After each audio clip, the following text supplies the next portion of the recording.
Pasamos a continuación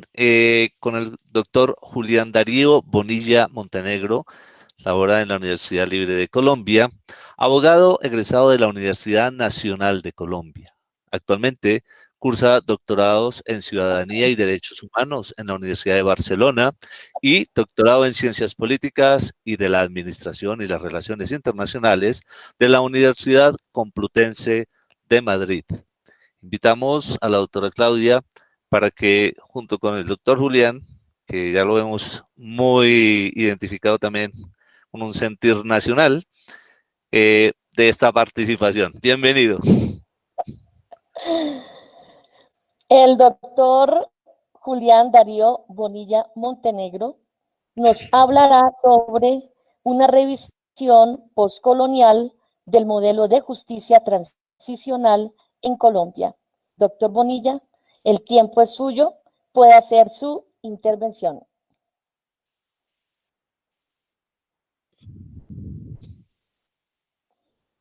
El micrófono, doctor Bonilla. Gracias por recordarme el micrófono. Buenas tardes, ahora sí. Y espero que no vaya a haber interferencias de ruido debido a que empezó a llover por aquí, por la zona en la que me encuentro, en la zona de la Macarena, y ustedes saben que a veces los sonidos llegan, son externos y eso pues puede afectar un poco el desarrollo de la charla. Me excuso por esa circunstancia que ya pues obviamente es ajena al desarrollo del evento. Les comento lo siguiente. Más allá del fervor patriótico que en este momento estoy representando, la expectativa del partido que debe estar por comenzar, tengo un interés mucho más marcado y más representativo por conocer realmente cuáles son las características y cuáles son los referentes analíticos que nosotros deberíamos comprender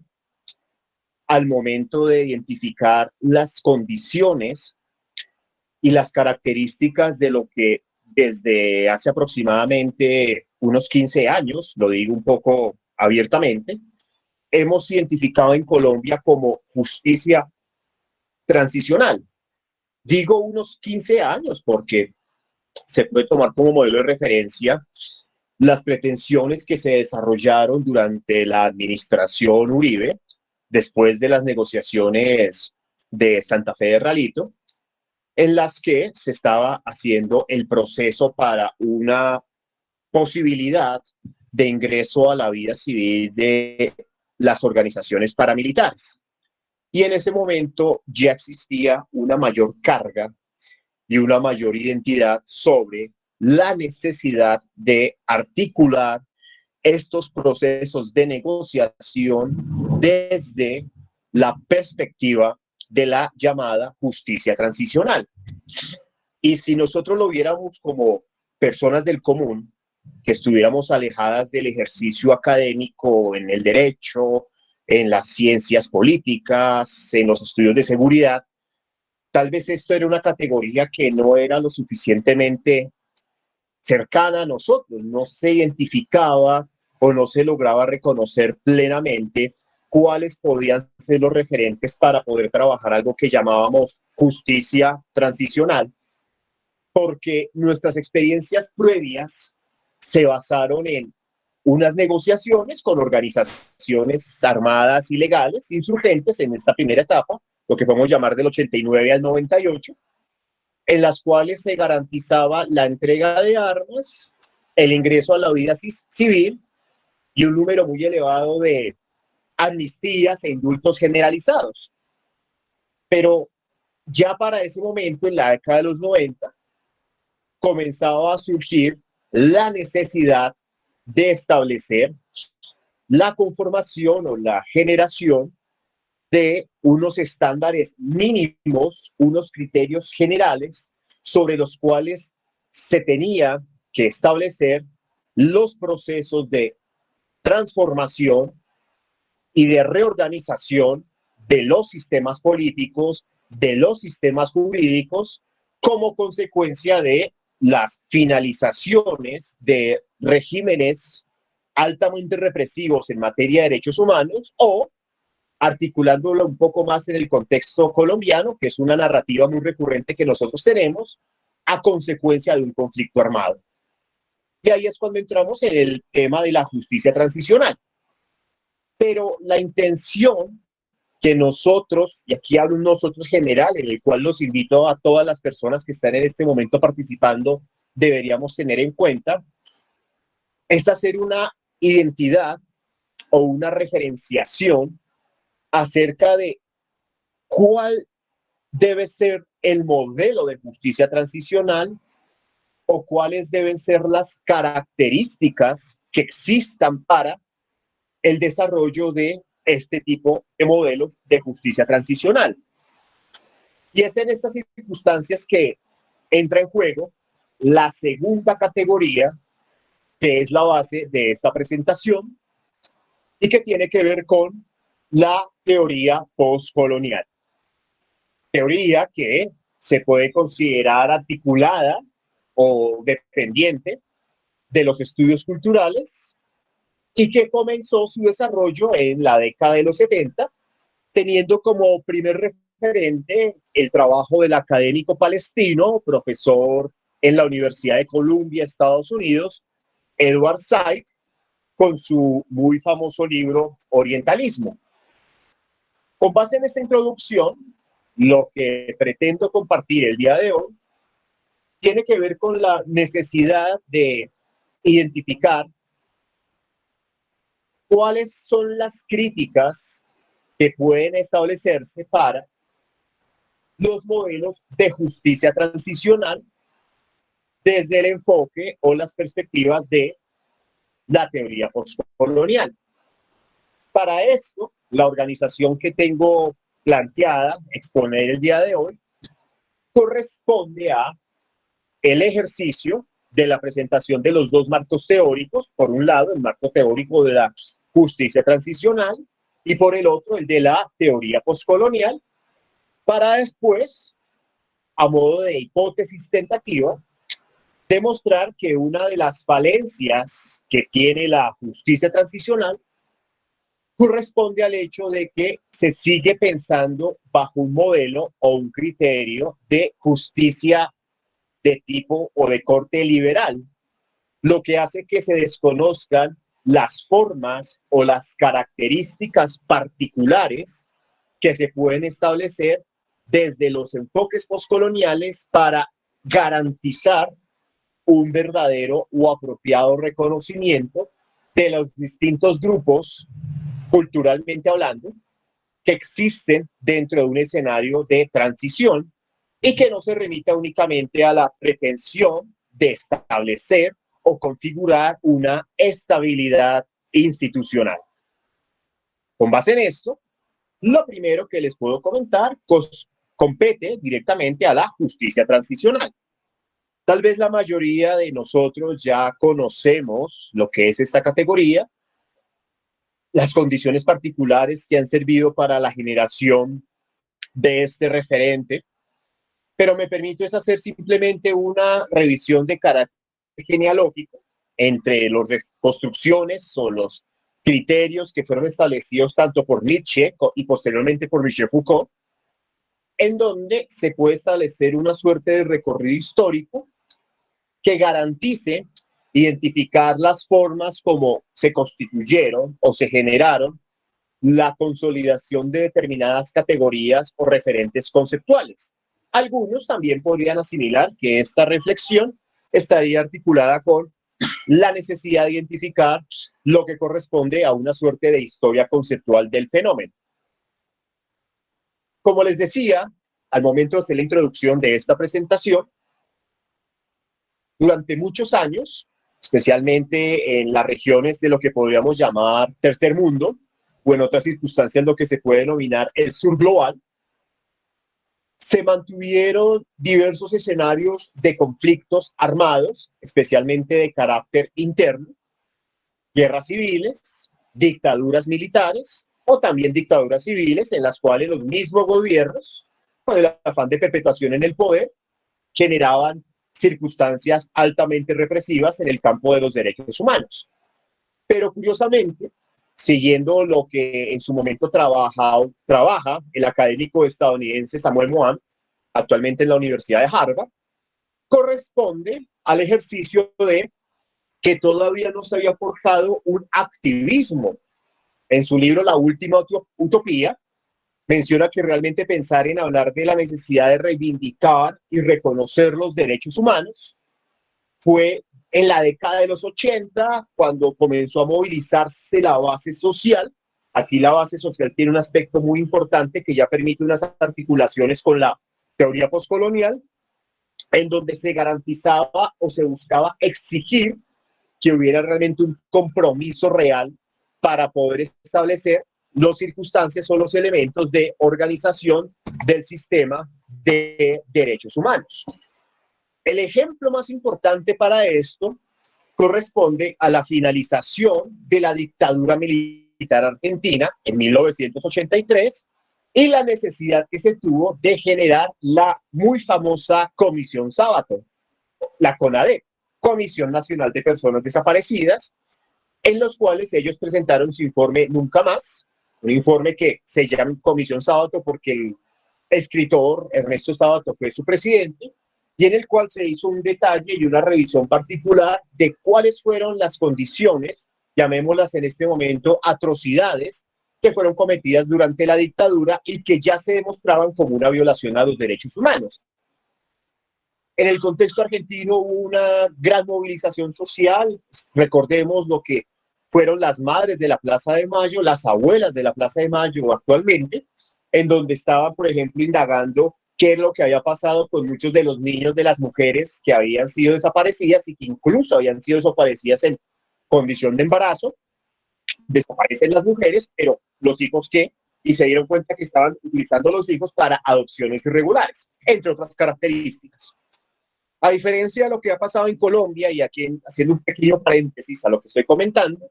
realmente el informe de la CONADE tuvo un impacto masivo en el ejercicio de las reivindicaciones de los derechos humanos en el contexto argentino. Ahí no podíamos desconocer, por ejemplo, la figura de Adolfo Pérez Esquivel, quien gracias a su movilización y su activismo logró garantizar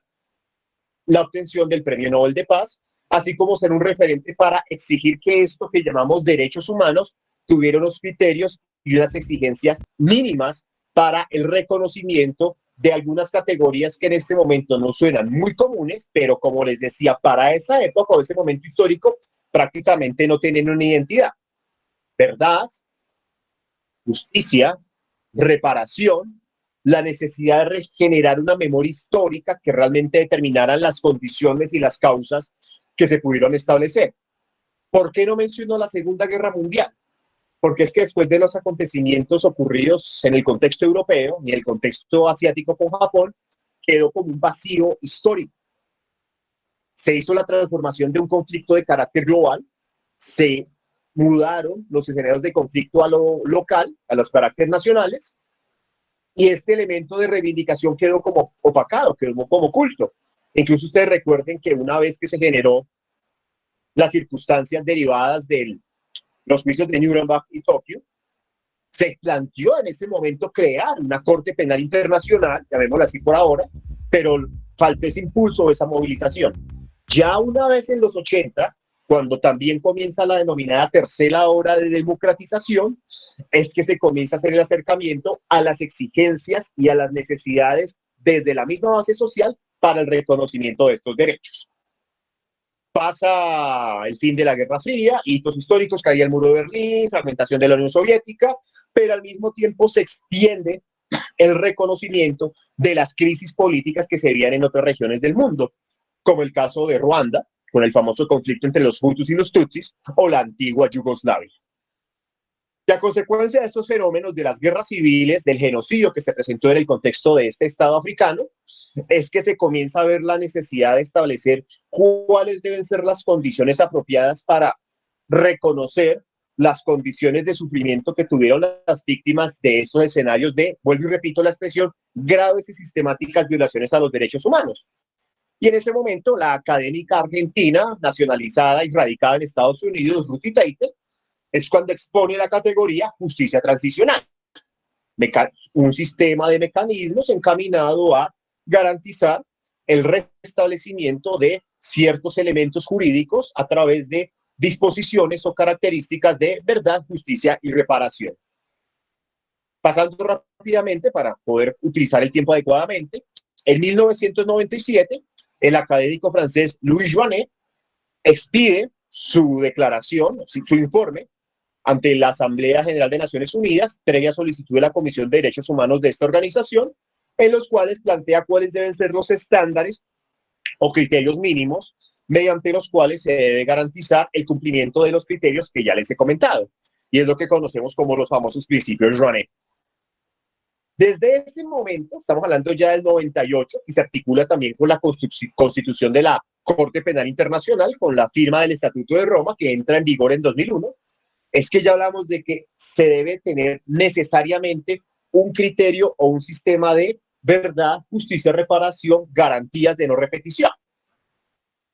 Y este sería como el punto de la presentación sobre la justicia transicional, para no extenderme demasiado en el tiempo. Posteriormente, podemos hablar de la teoría postcolonial, que, como les decía inicialmente, comenzaba con los trabajos de académicos en el área o en el campo de la literatura, como fue el caso de Edward Said, como fue el caso de Homi Bhabha,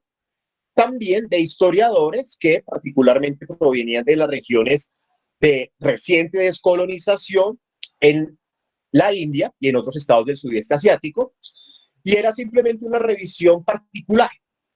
y era observar que las formas o los criterios de apropiación o de identificación que se nos han enseñado a nosotros, tanto a nivel interno como para todo el sistema internacional, provienen de las formas de dominación y las formas de organización que se han gestado desde el centro del poder político. Aquí se toma un poco las referencias de Immanuel Wallerstein con su famosa relación del sistema centro-periferia,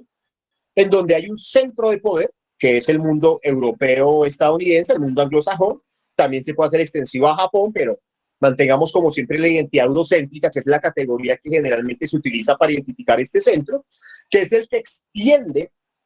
y genera los parámetros y los modelos generales mediante los cuales todo el sistema internacional tiene que armonizarse y tiene que regularse.